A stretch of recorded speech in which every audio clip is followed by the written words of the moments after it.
A paz do Senhor, amada igreja, amado irmão e irmã, sejam bem-vindos a mais um culto da série Falando de Deus. E hoje nós ministraremos, na continuidade da série Liberdade, o episódio 6. Se você perdeu algum dos cultos ou episódios passados, é só você ir lá no canal do Ministério Folha em Branco no YouTube, clicar e assistir. Eu tenho certeza que será alimentado e abençoado por o Senhor. Eu quero fazer uma introdução antes de entrarmos na palavra. Nós tivemos no começo do mês de janeiro, na casa de uma família abençoada, que nós temos um carinho muito grande, que é da irmã Mara e do irmão Maurício, e já não é a primeira vez, já tivemos lá outras vezes, né, para participar de um culto, né, de louvor e gratidão a Deus por tudo que Ele tem proporcionado, realizado na vida daquela família, e derramado, né, as suas bênçãos sobre a vida deles, que continue a derramar as suas bênçãos e continue a guiar essa família pelos caminhos do Senhor. E nós sempre aprendemos muito quando nós fazemos cultos nos lares, quando nós visitamos aos lares. Para mim é um dos momentos mais especiais da minha vida, porque o meu ministério, o meu chamado começou nessas visitas aos lares. E foi lá que Deus me lapidou, foi lá que Deus me preparou, me conseguiu abrir minha mente, né, meu conhecimento para aquilo que Deus tinha preparado para a minha vida. E o mais interessante, quando você abre a porta da sua casa para um evento de gratidão ao Senhor, é que o convidado mais que especial sempre vai estar presente, que é Cristo. Ele vai estar lá, né, através da vida dos irmãos, da vida dos profetas, né, e lá Deus vai operar e falar grandemente. Muitos não entendem a importância que é abrir as portas da nossa casa para os profetas do Senhor, para realizarmos cultos de gratidão ao Senhor. E diz a palavra de Deus em 2 Samuel que a Arca da Aliança do Senhor ficou por 3 meses na casa de Obed-edom. E o Senhor abençoou grandemente a vida daquela família, aquela casa. E a notícia então se espalhou de tal forma que as bênçãos que eram derramadas naquela casa eram muito grandes. Por quê? Porque lá estava a presença de Deus e a Arca da Aliança representava a presença do Senhor. Hoje, meu irmão, minha irmã, nós não temos mais a necessidade de ter uma arca física para testemunhar a aliança de Deus.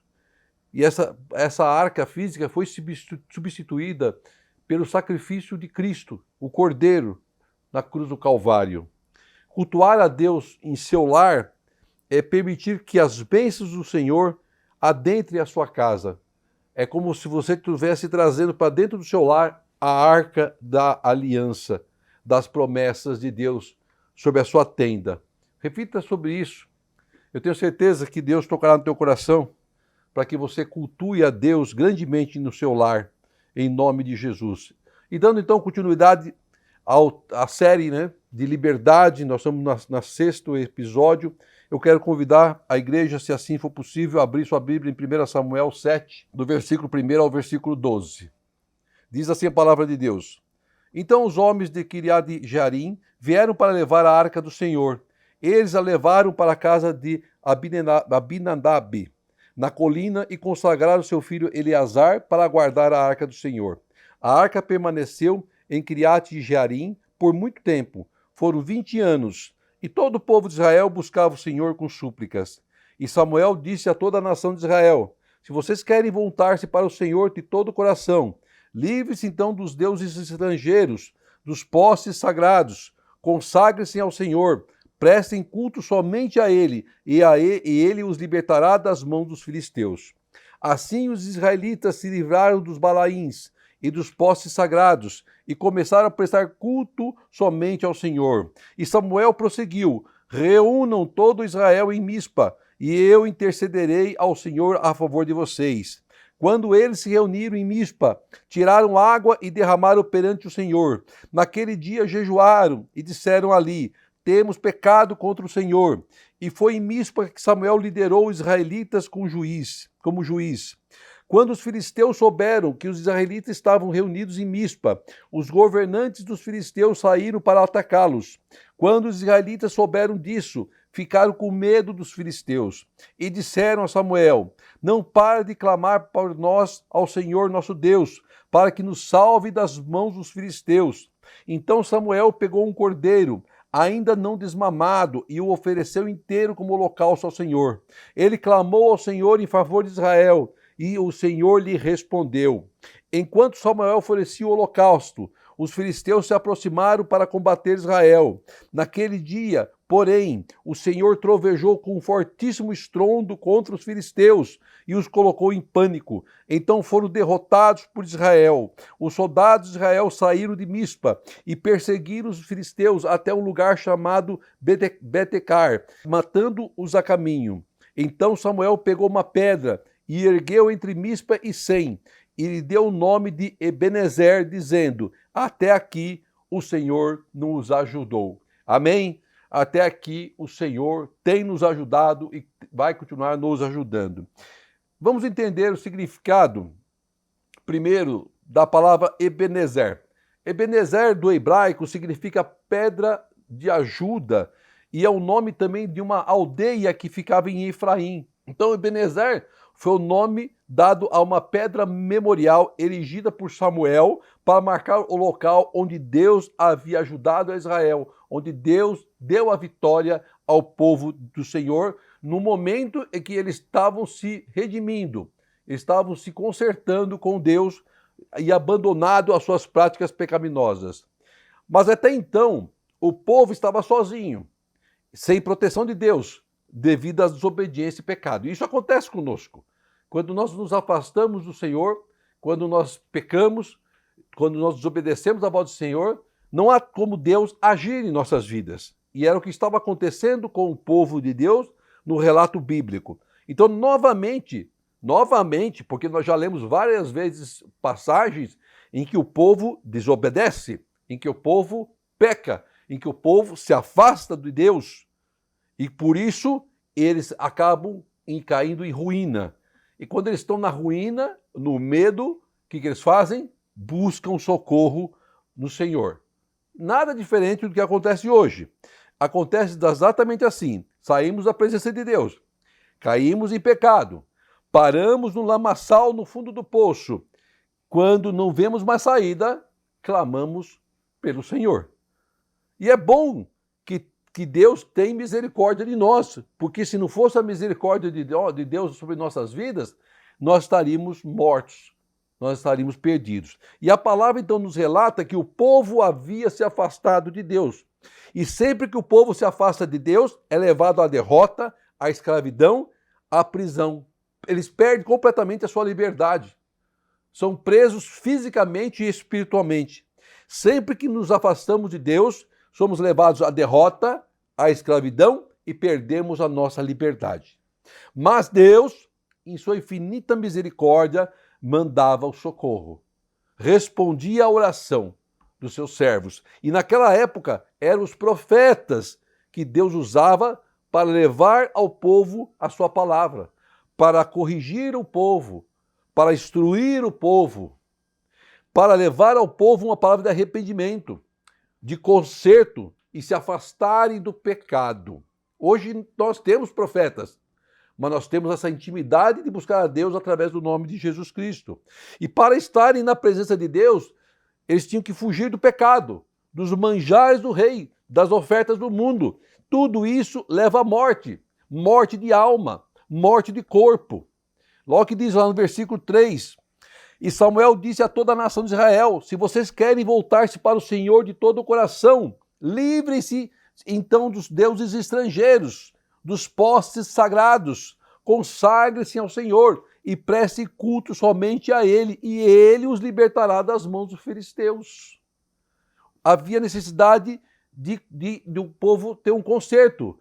E a palavra é clara, havia uma esperança para o povo de Deus, assim como há uma esperança para nós, para a nossa causa, para a nossa vida, para a nossa família, para que seus projetos possam acontecer, para que seus sonhos se tornem realidade. Não devemos perder jamais a nossa esperança. O povo de Deus não perdeu a esperança. E a palavra diz que enquanto o povo estava em pecado e afastado de Deus, os filisteus os derrotavam nas batalhas, os humilhavam, os escravizavam. Então, por isso que Israel foi derrotada, escravizada, porque ela estava em pecado. E Deus não age no meio da desobediência. Deus não age no meio do pecado. Deus não age no meio da idolatria.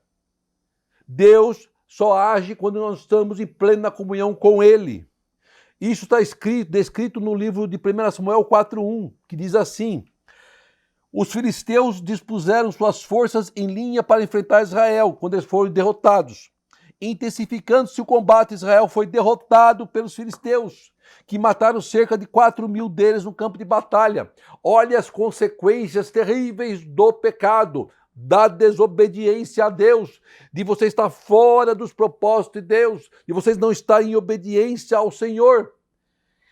O povo sofreu, o povo foi derrotado, o povo foi escravizado. Mas quando o povo ouve a voz do Senhor através do profeta Samuel e se arrepende dos seus pecados, o que Deus faz? Deus perdoa e vem de encontro ao seu povo, vem com o seu socorro. Somente com arrependimento Deus poderá ser nossa pedra de ajuda. Isso vale para nós, para nossas vidas, para nossa casa. O profeta fala ao povo quais eram os seus pecados. Ele cita ao povo o que eles estavam fazendo de errado. Lá no versículo 4, assim os israelitas se livraram dos balaíns, dos postes sagrados e começaram a prestar culto somente a Deus. Eles estavam cultuando outros deuses.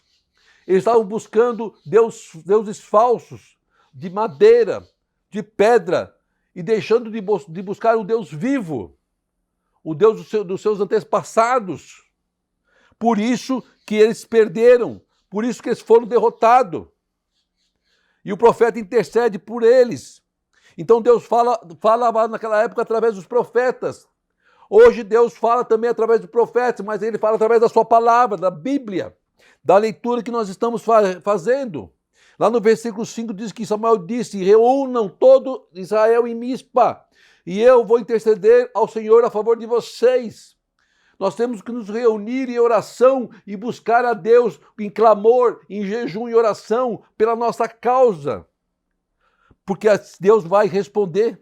E o povo se prostra aos pés do Senhor e busca um conserto e se arrepende, se rasga ao altar do Senhor, oram, jejuam. Eles mesmos falam isso no versículo 6. Temos pecado contra o Senhor.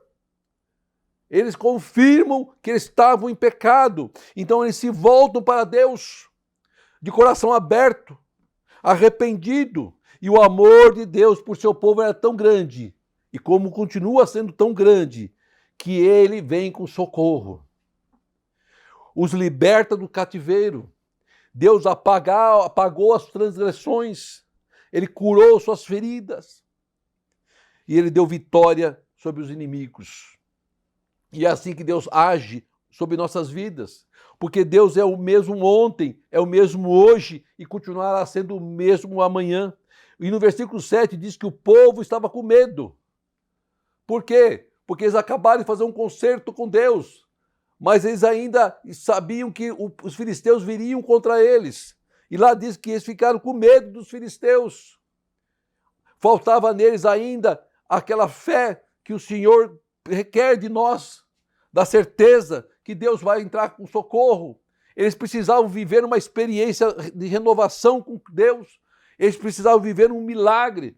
E muitas vezes nós precisamos viver milagre de Deus. Nós temos que ver Deus agir sobre nossas vidas de uma forma sobrenatural. Quando nos afastamos de Deus, nossa fé é roubada. Nós sentimos fracos, duvidamos das vitórias, duvidamos do poder de Deus. E era o que estava acontecendo com o povo de Israel e que também acontece com nossas vidas. Eles haviam se esquecido dos grandes feitos do Senhor. O pecado nos faz esquecer dos grandes feitos do Senhor. Então, Deus operou um milagre naquele lugar. Agiu através de um milagre naquele lugar. Porque o Senhor havia recebido aquele clamor, aquela oração. E Ele apagou o pecado daquele povo. Porque o pecado apagou a memória dos grandes feitos do Senhor. E o Senhor precisava mostrar para eles novamente que Ele era Deus sobre aquela nação, sobre aquelas vidas. Por isso nós não devemos ter medo, porque o Senhor nosso Deus nos livrará da nossa peleja com o seu braço forte. Não é necessário a nossa ação. basta ficarmos na posição de servos e servas do Senhor, obedecendo à voz do Altíssimo. Aí eles dizem então para que Samuel interceda por eles, porque na época o profeta era que interceda a favor do povo. O povo estava todo em Mispa, aguardando uma resposta de Deus, e o profeta começou a interceder pelo povo, e o Espírito Santo intercede por nós como gemidos inexprimíveis. E o Senhor então responde, e como respondeu aquele povo, responderá também às nossas orações, no nome de Jesus Cristo, meu irmão e minha irmã. Hoje nós não precisamos de holocausto, hoje nós não precisamos de cordeiro, porque o cordeiro já foi sacrificado na cruz do Calvário, ao nosso favor. O cordeiro de Deus que tira todo o pecado do mundo. O Pai que entregou o próprio Filho por mim e por você. Então basta buscarmos o nome poderoso do Senhor Jesus Cristo em oração e súplica. E você será ouvido em nome de Jesus, meu irmão, minha irmã. Então o profeta se apresenta à precisão do povo. Ele ergue um holocausto ao Senhor. E o milagre acontece naquele lugar. E o sobrenatural acontece naquele lugar. Porque diz lá no versículo 10 que houve um grande estrondo. Deus trovejou de forma fortíssima naquele lugar, que colocou os filisteus em pânico, em fuga. Quando Deus age, o céu se abre. Há um trovejamento sobre nossas vidas, mas não para nos destruir, mas para colocar o inferno por terra, para colocar os nossos inimigos por terra. Temos que entender e aguardar do Senhor uma resposta. O gigante que se levanta sobre a tua vida cairá por terra. Deus reverte a sentença a seu favor. Os médicos ficam sem entender o porquê da sua cura. Então toma posse da sua vitória em nome de Jesus, porque esta palavra é uma palavra profética. Aí no versículo 12 diz que Samuel pegou uma pedra, ergueu em Mispa, e entre Mispa e Sem, e deu-lhe o nome de Ebenezer, dizendo que até aqui o Senhor nos ajudou. Depois de um arrependimento sincero do povo, o poder de Deus entrou naquele lugar, e o povo pôde ver que Deus era a pedra de ajuda, que lhe deu a vitória sobre os filisteus. O Senhor teu Deus é a tua pedra de ajuda, meu irmão, minha irmã. Samuel declarou naquele lugar, no altar do Senhor, declara na tua casa um altar do Senhor, até aqui o Senhor nos ajudou, porque Ele vai nos ajudar, porque o Senhor é a pedra de ajuda de Israel e é a pedra de ajuda nas nossas vidas. Deus é a nossa pedra de ajuda e Deus vai entregar em nossas vidas a vitória. Creia, meu irmão, minha irmã, porque Ebenezer foi dito como marca de um local onde Deus deu vitória àquele povo, onde Deus ajudou aquele povo. E Ebenezer será a marca na sua casa de vitória de Deus, de que Deus tem ajudado a sua vida, e Ele é a nossa pedra de ajuda. Deus deseja nos ajudar sempre, para que todos os dias possamos dizer, até aqui o Senhor nos ajudou. Deus quer já de formas milagrosas em nossas vidas. A liberdade virá através da ajuda do Senhor em nossas lutas, em nossas causas. Temos que confiar na palavra do Senhor. Temos que crer que na palavra profética de Deus o impossível vai acontecer. Você vai ouvir um grande trovão sobre a sua cabeça, porque será um sinal de Deus para a tua vida. Então não perca essa oportunidade que Deus coloca através dos ensinamentos da sua palavra revelada. Essa aqui é a maior profecia que possa existir sobre a vida de um cristão, é a palavra revelada. E seja um vencedor e livre em Cristo Jesus. A resposta à sua causa vem do Senhor. A palavra já é uma palavra revelada de vitória. Então, guarde para ti essa palavra. Até aqui o Senhor nos ajudou. O Senhor é a tua pedra de ajuda. Isso que a palavra nos diz.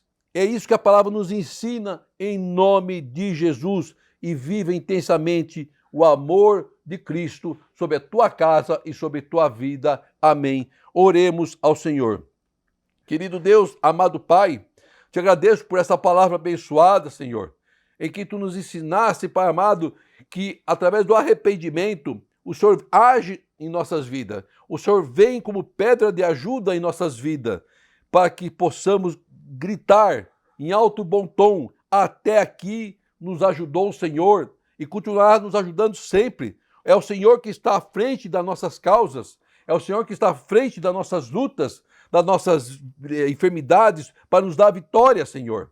Então, Pai querido, abençoa cada um que está ouvindo esta palavra, que está se alimentando dessa palavra, e que saia enriquecido, Pai, e que saia com a certeza, Pai querido Deus, que o Senhor será a nossa pedra de ajuda sempre, Pai querido.